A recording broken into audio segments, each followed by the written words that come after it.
Karla Brandau is a leading authority on leadership exceptionalism in 2020 and beyond.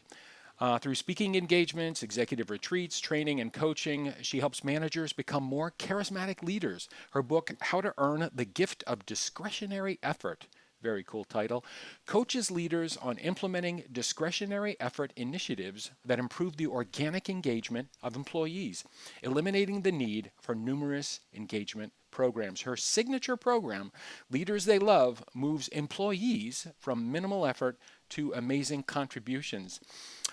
Karla reached out to me via my website because I guess we felt akin and sort of felt in orbit around this concept and this term of reboot or rebooting. Isn't that correct, Karla?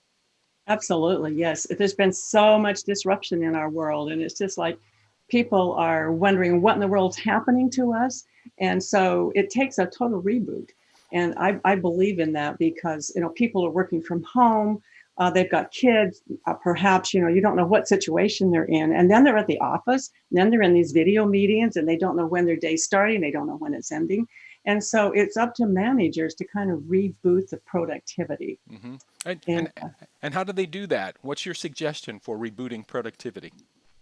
well, I think number one, they have to be calm. They have to give this feeling that they're in, no, we're not in control, but we're going to put this out that we're okay, that we're going to make it through this. It's kind of like dumping out a thousand-word puzzle and looking at it and going like, oh my word, where do we even start? Right.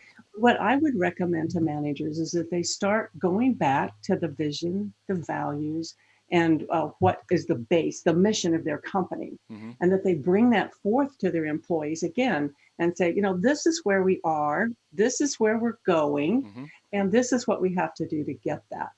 And so, one of the little acronyms that they can use is what should we stop doing? Because there's so much that's never going to come back. You would agree with that, right? Oh, yeah, absolutely. Our world is never going to be the same. And it's kind of bad to be able to say that, oh, 2019 was the year. Yeah, We were always looking forward to 2020. I know, right? No. Yeah. Yeah. So, what are we going to stop doing? Hmm. And in that, then we have to look at things like, well, what is working? Right. And what can we continue doing? Right. Right. Then we have to look and say, well, what should we begin? Right. So, Right. that's a simple little acronym that people can So it's use. sort of stop, start, continue. Right. Start, stop, continue. So my next question to you is, I know one of your more popular programs is this Leaders They Love type of program.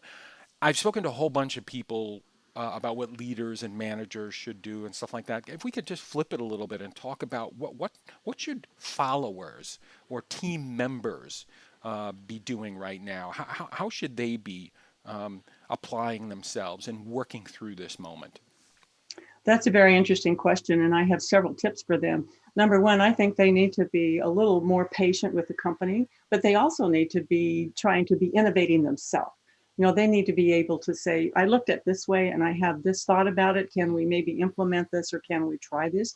So I think they need to be assertive and aggressive in what they think. Mhm. But I also believe that they need to check in with their managers. So Right. many people are working at home and it's like, am I, the managers are saying, are they really working? I mean, that's just an internal thing.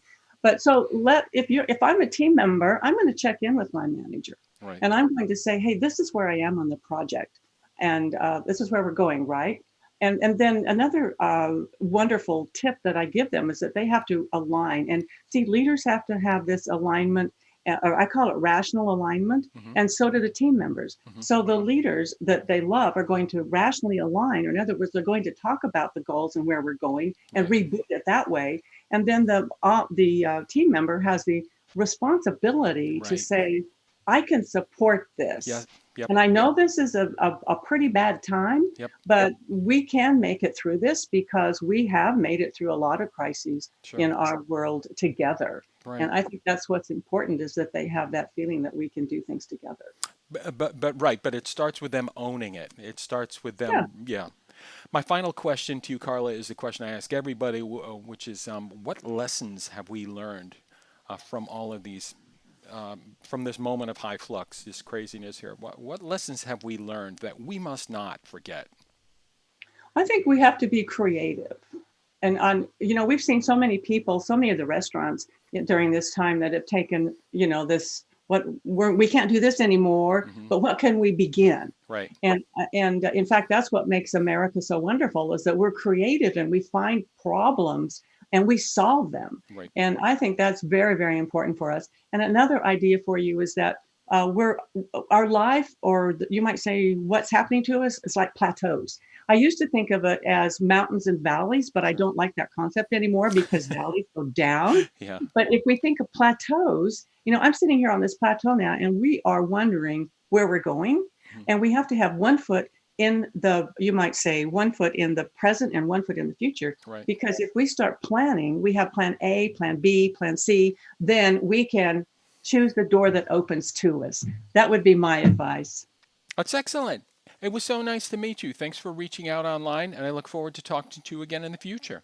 Oh, I would love to have another interview with you, David. Best of luck. Thank you so much. Thank you.